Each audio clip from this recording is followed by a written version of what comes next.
Hey everyone, Jessica D. Marie here again, and speaking about parental alienation as I go through this documentary. You will start to hear a lot of different scenarios that have taken place based upon my son, who will be 18, who has been alienated from me, what I believe. So this is part 2, and I have already touched base a little bit about everything on part 1. So if you didn't see part 1, I would say to go back and watch it, so that way you can kind of understand where I am coming from now.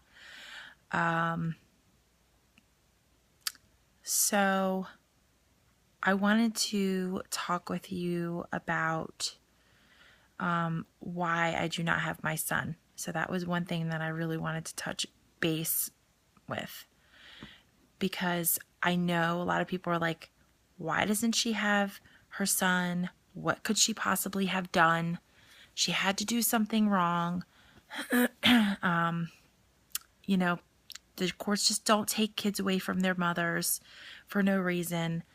I could just imagine what could possibly be going through your mind, watching the first part of this. Like, you're probably like, oh my God, like, well, what happened? And, how did this happen? Well, let me tell you, I lived at home with my father and my stepmother. And like I said, I'm not here to bash anyone or to, badmouth anyone, point fingers. I'm not here to do that.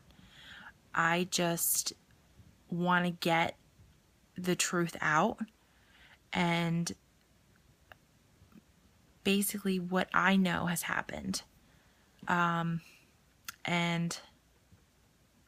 it's a really long process, but I'm just going to get to the point. Okay, so I have to tell you a little bit of this so that you understand where I'm coming from in the end.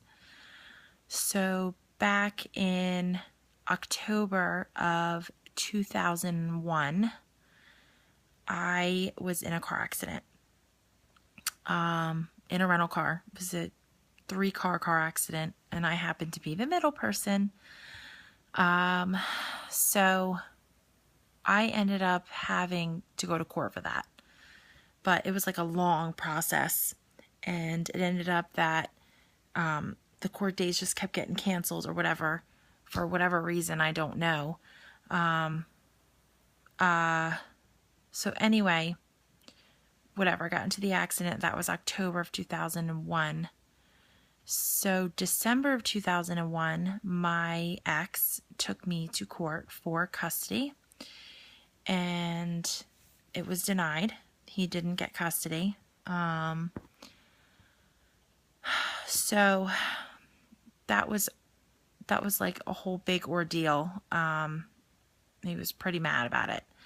So whatever, that was 2001, December 2001. Then March 2002, there was another court order, a court date. And then finally, they had made a court date for the accident that I was in, which was supposed to be March 28th. So March 21st, I had the court date for the custody hearing. Matt was taking me, the father, my ex, was taking me back to court for custody again.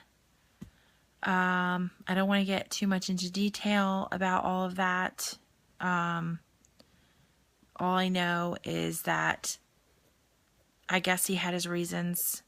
He met someone new, and I think that she had something to do with it. I think she kind of pushed him, and this person is now his wife. I don't know if it was for jealousy issues or whatever, but it was the second time within a couple months that he was trying to get custody of our son. So anyway, I ended up having court on the 21st for a custody hearing, and the 28th was the court for the accident, which ended up being canceled. And I made the honest mistake and got both of those court dates mixed up. I ended up thinking that the 28th was the court date for my custody hearing, and the 21st I thought was the hearing for the car accident, which ended up being canceled. And it was, I guess, the person that I hit, it was a no-fault accident. I don't know, whatever happened from that. But it ended up being a no fault.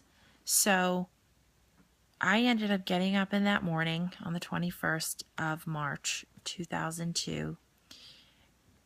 And I'll never forget this day. And I got up in the morning and I got ready for work. So I ended up going to work because there was no need for me to take the day off if I could go to work and I didn't have to go to court. So I was up 6:30, got my scrubs on, and I remember distinctively walking past my stepmother at the counter in the kitchen, and her just saying to me, have a good day at work, and reminded me that I had a dentist appointment. And mind you, I believe I was 21. I think I was like 21. I can't get the dates correct, but I believe I was 21. Maybe 20, 21. So I just went to work. I didn't think anything of it. You know, my stepmother didn't say anything. And, I just went about my day. And so I got home from work and my dad came home, and my stepmother worked at the hospital, and the daycare was ran by the hospital, and so she would bring him home every day if I was coming home from work. So she would bring him home, so I just assumed that it was just a normal day and that she was going to bring him home. And then my dad came home from work and said, how's court? Where's Matthew? And I lost it. I completely lost it, because I think at that point it was just like, I could not believe that I missed that court date. I've never missed a court date before that, never missed a court date after that. It was like a big black cloud hanging over my head, and I just could not believe it. It was like the end of the world for me. And at that moment, I just remember just crying and screaming and yelling and just being just mortified, because my son got custody. I wasn't there at the hearing to defend myself, so I really don't know what happened. All I know is that basically, because I wasn't there to defend myself, I looked like I was unfit. And so the judge said, well, she's not here, so here you go. You get everything you want. I ended up getting visitation every other weekend, and it was just devastating because I didn't even get to say goodbye to my son, and he was 4.5. He was not even 4.5. He had just turned 4 in November of 2001. So we're talking, he was 4 and a few months old. So can you only imagine? Like, I didn't even get to say goodbye to him. And when I called,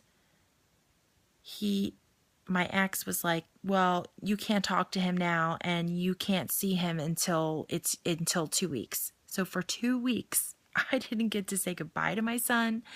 I didn't get to tell him anything that I loved him. I didn't get to tell him anything. Nothing. It was like he was just ripped from me. And that seemed to be okay with the courts. No phone call for being held contempt of court because I didn't show up. No, mind you, years later, I ended up getting transcripts of hearing the hearing, and I do know now what happened, whereas for a while I didn't know. I only heard bits and pieces of what happened. I really wouldn't know, everything and every detail because, like I said, I wasn't there to defend myself. But when I tell you that was the worst day of my life, there is probably no other day in this lifetime of mine that could possibly be that bad. And I feel like I'm being punished for what I don't know.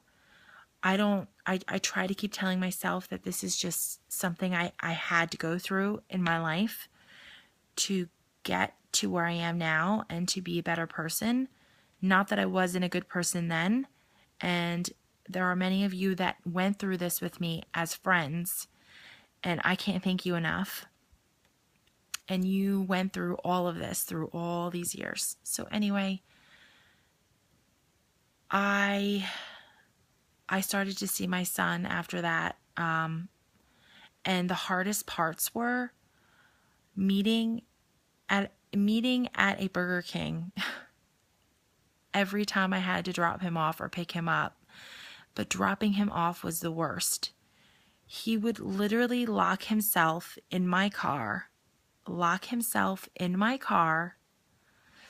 and thank God I had the keys. And he would just scream. He would not want to leave. He would not want to go. He would not want to go with his father. He would not. And the crazy thing is that his father will say that it was the opposite. He will say that it was him that didn't want to go with me and would scream. And that wasn't the case. And if someone were to give me a lie detector test right now on this, I would 100% pass. I cannot tell you how every time I had to leave crying, I left crying. I would go to my father and I would tell him these things and I would cry because I didn't know what to do. And it was heartbreaking for me. And it didn't faze him. It didn't faze my ex, that what this was going to do to our son. And granted, maybe, I don't know, there was a lot of arguing going on, I should say, at home with my stepmother. Not really with my dad. It was more towards my stepmother. And it was just a rough situation after I had Matthew and living there and just going through different issues and trying to be a mom at 16 and trying to do the right thing and trying not to make mistakes and trying to learn by my mistakes. And I felt like I could never do anything right. And I grew up like that, feeling that way while I was trying to raise a child. And I didn't really talk about it. I really didn't express that. And I went through other different things and issues of depression and things like that. So it's something I struggled with. I did struggle with depression, especially after I lost Matthew. It was really hard for me. And it was definitely a tragic thing that I had to go through. And it still is to this day. And it really has made me a stronger person. But the worst of it is knowing that my son wanted to be with me, and yet my ex made it very unbearable. I mean, it got to a point where he would just stop visitation. He would just, because I would drop my son off, and he would just be so in an uproar and so upset about the whole issue. And then Matt would call me and say, oh, he's not coming this weekend. So then I started missing weekends. Then it was, oh, well, Matthew doesn't want to see you. He's 5. How can you tell me he doesn't want to see me? One minute he wants to see me and the next minute you're telling me he doesn't want to see me? This doesn't add up. This just does not make sense at all. So back to court I went, talking about enforcing my visitation rights. And I ended up getting pregnant with Nicholas my husband and I's son